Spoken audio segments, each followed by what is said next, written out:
Actually, مرتاح البال campaign, it is the second campaign for the awareness. All banks really believe there is need for the awareness for the customer, okay? And the importance of the goal of that campaign is to have all the customers through all means of advertising of the importance of the awareness and the importance of the bank information, and not to be released or exchanged or exposed by any mean or way. It is information for the customer, should be kept by the customer, not shared, not exposed, or not really putting in places that is not really secure. It is very important that we are alerting all the customer of the bank in Saudi Arabia of these awareness, through this awareness of the important and the risk of keeping this information confidential and in the safe place. Well, regarding your second question is the rules of the bank in fighting fraud. Actually, I believe is banking are doing their best in that field, and we already, by the directive of SAMA, we initiated a unit called fraud control, actually most of the banks, and in that unit very active and actually proactive in that field, monitoring all the accounts and doing things. In the other side, how we really not let this technology being abused by outsider to take customer information. I believe bank should select the latest technology in e-banking with high level of security. The second things, actually banks should also put, and we are doing that, awareness program about this technology. It is easy, and it's really need a customer to be alert about all his PIN numbers, his ATM card, his all banking information, not to be exposed.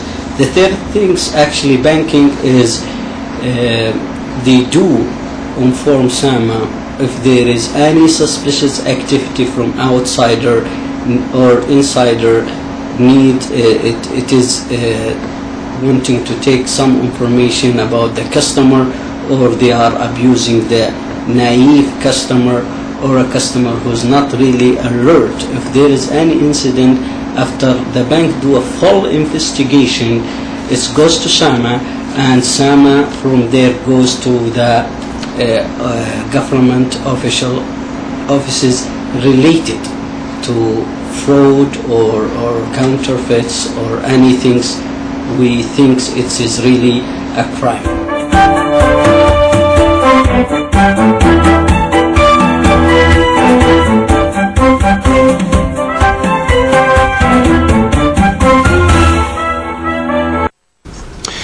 Welcome back to Economic Horizons, and with this report that gives some details about the campaigns that are the subject of our talk tonight.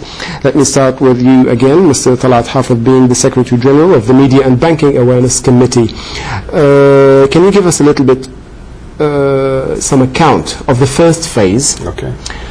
What do you consider to be its achievements, okay, and how could you be able to measure those achievements? Okay.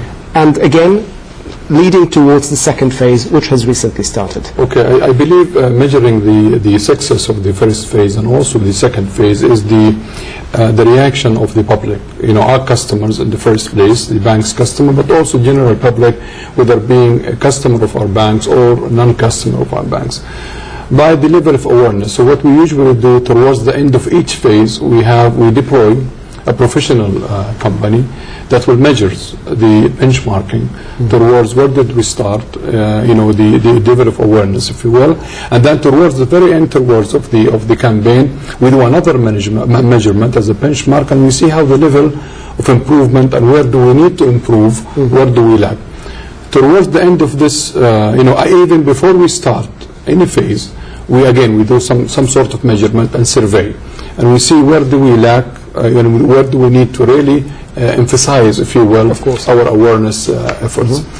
Now, towards the end of this second phase, which will be through and done with the end of December of this year, we'll again do another measurement and benchmarking, another survey, again to test, as I mentioned, the level of awareness, improvement or disimprovement, or where do we lack. Of course, but how is the second different from the first? Well, the second, as I mentioned... wasn't the first campaign satisfactory or enough, or was it a part of a more comprehensive plan to have 2 phases or probably 3? As you mentioned, we're living in this life a very big fight and struggle between faith and non-faith, if you will, or between the wicked and non-wicked people.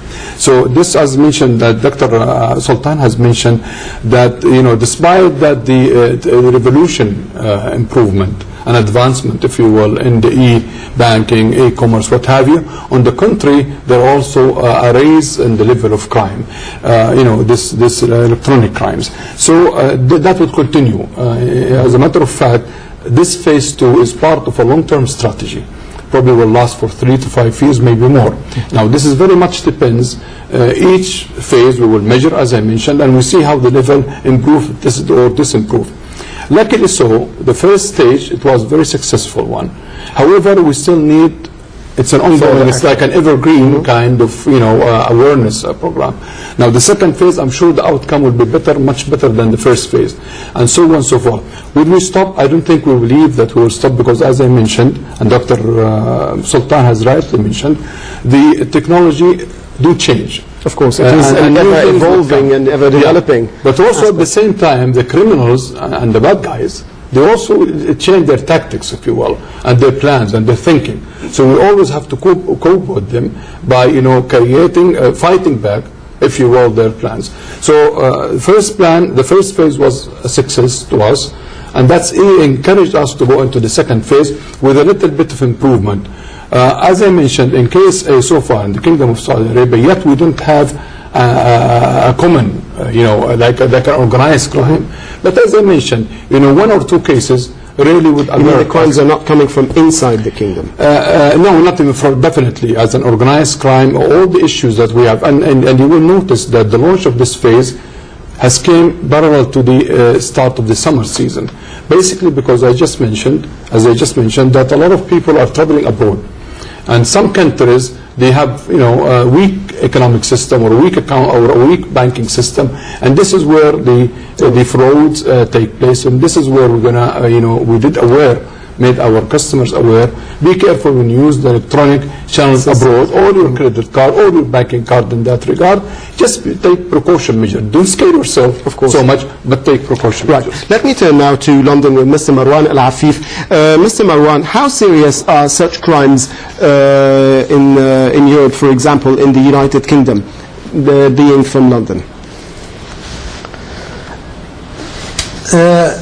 Yes, well, thank you very much. I will start really with something I read on Barclays Bank website, and that's saying that we are working very hard to keep credit card and online fraud to a minimum. However, there are some things that we can't stop, no matter what we do. So you will also need to develop, to do everything that you can as a customer to stop yourself being a victim of a credit card fraud. And that's coming from the Barclays Bank, one of the top 4 banks in the United Kingdom.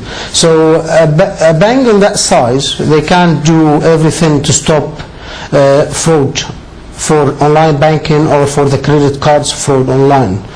and they are asking customers really to provide, to be aware and to do everything they can do, in order to help them to not be a victim of a credit card fraud or an online fraud.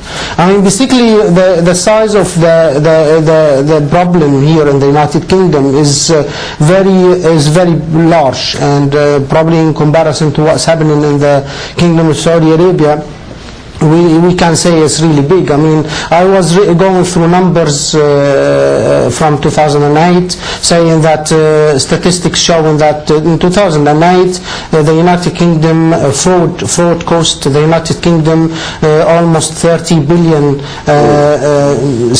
pound sterling, which is a lot of money basically. If you calculate it in comparison to the number of people that live in the United Kingdom, it's like costing us each person in the United Kingdom about 610 sterling pound a year.